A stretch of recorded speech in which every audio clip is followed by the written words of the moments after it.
அப்பொழுது அவர் படவில் ஏறி இக்கரைப்பட்டு தம்முடைய பட்டணத்திற்கு வந்தார். அங்கே படுக்கையிலே கிடந்த ஒரு திமிர்வாதக்காரனை அவரிடத்தில் கொண்டு வந்தார்கள். இயேசு அவர்களுடைய விசுவாசத்தைக் கண்டு திமிர்வாதக்காரனை நோக்கி, மகனே, திடன்கொள், உன் பாவங்கள் உனக்கு மன்னிக்கப்பட்டது என்றார். அப்பொழுது வேதபாரகரில் சிலர், இவன் தேவதூஷணம் சொல்லுகிறான் என்று தங்கள் உள்ளத்தில் சொல்லிக் கொண்டார்கள். இயேசு அவர்கள் நினைவுகளை அறிந்து, நீங்கள் உங்கள் இருதயங்களில் பொல்லாதவைகளை சிந்திக்கிறதென்ன? உன் பாவங்கள் மன்னிக்கப்பட்டது என்று சொல்வதோ எழுந்து நடவென்று சொல்வதோ எது எளிது? பூமியிலே பாவங்களை மன்னிக்க மனுஷகுமாரனுக்கு அதிகாரம் உண்டென்பதை நீங்கள் அறிய வேண்டும் என்று சொல்லி திமிர்வாதக்காரனை நோக்கி, நீ எழுந்து உன் படுக்கையை எடுத்துக்கொண்டு உன் வீட்டுக்கு போ என்றார். உடனே அவன் எழுந்து தன் வீட்டுக்கு போனான். ஜனங்கள் அதைக் கண்டு ஆச்சரியப்பட்டு, மனுஷருக்கு இப்படிப்பட்ட அதிகாரத்தை கொடுத்தவராகிய தேவனை மகிமைப்படுத்தினார்கள்.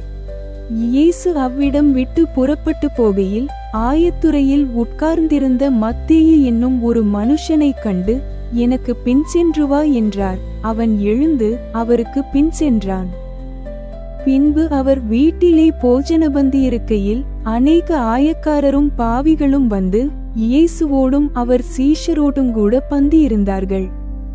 பரிசேயர் அதைக் கண்டு அவருடைய சீஷர்களை நோக்கி, உங்கள் போதகர் ஆயக்காரரோடும் பாவிகளோடும் போஜனம் பண்ணுகிறதென்னவென்று கேட்டார்கள்.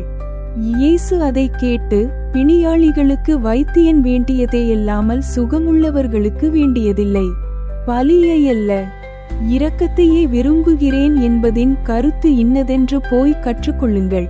நீதிமான்களையல்ல, பாவிகளையே மனந்திரும்புகிறதற்கு அழைக்க வந்தேன் என்றார்.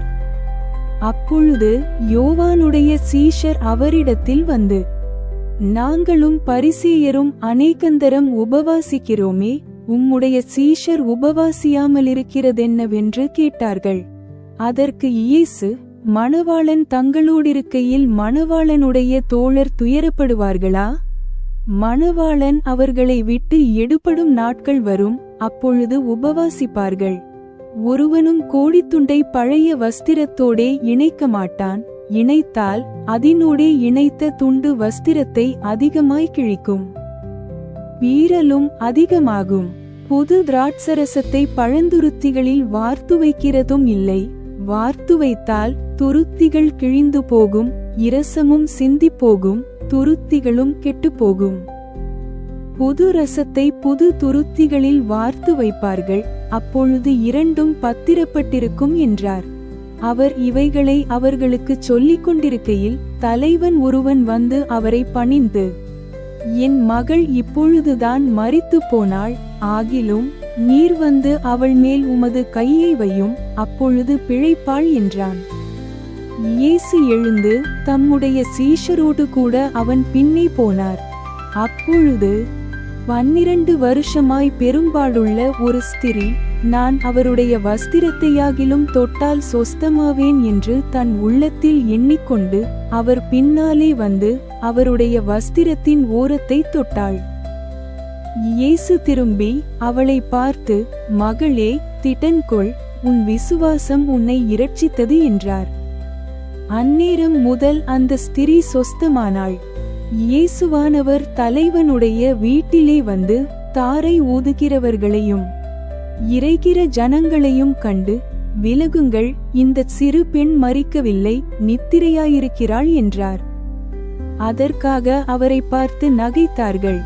ஜனங்கள் வெளியே துரத்தப்பட்ட பின்பு அவர் உள்ளே பிரவேசித்து அந்த சிறு பெண்ணின் கையை பிடித்தார். உடனே அவள் எழுந்திருந்தாள். இந்த சங்கதி அத்தேசமெங்கும் பிரசித்தமாயிற்று. இயேசு அவ்விடம் விட்டு போகையில் 2 குருடர் அவர் பின்னே சென்று, தாவீதின் குமாரனே, எங்களுக்கு இரங்கும் என்று கூப்பிட்டார்கள். அவர் வீட்டிற்கு வந்த பின்பு அந்த குருடர் அவரிடத்தில் வந்தார்கள். இயேசு அவர்களை நோக்கி, இதைச் செய்ய எனக்கு வல்லமை உண்டென்று விசுவாசிக்கிறீர்களா என்று கேட்டார். அதற்கு அவர்கள், ஆம், விசுவாசிக்கிறோம் ஆண்டவரே, என்றார்கள். அப்பொழுது அவர்களுடைய கண்களை அவர் தொட்டு, உங்கள் விசுவாசத்தின்படி உங்களுக்கு ஆகக்கடவது என்றார். உடனே அவர்களுடைய கண்கள் திறக்கப்பட்டது. இதை ஒருவரும் அறியாதபடிக்கு எச்சரிக்கையாயிருங்கள் என்று இயேசு அவர்களுக்கு கண்டிப்பாய் கட்டளையிட்டார். அவர்களோ புறப்பட்டு அத்தேசமெங்கும் அவருடைய கீர்த்தியை பிரசித்தம் பண்ணினார்கள். அவர்கள் புறப்பட்டு போகையில் பிசாசு பிடித்த ஊமையான ஒரு மனுஷனை அவரிடத்தில் கொண்டு வந்தார்கள். பிசாசு துரத்தப்பட்ட பின்பு ஊமையன் பேசினான். ஜனங்கள் ஆச்சரியப்பட்டு, இஸ்ரவேலில் இப்படி ஒரு காலும் காணப்படவில்லை என்றார்கள். பரிசேயரோ, இவன் பிசாசுகளின் தலைவனாலே பிசாசுகளை துரத்துகிறான் என்றார்கள். பின்பு இயேசு சகல பட்டணங்களையும் கிராமங்களையும் சுற்றி நடந்து ஜெப ஆலயங்களில் உபதேசித்து ராஜ்யத்தின் சுவிசேஷத்தை பிரசங்கித்து ஜனங்களுக்கு உண்டாயிருந்த சகல வியாதிகளையும் சகல நோய்களையும் நீக்கி அவர்களை சொஸ்தமாக்கினார்.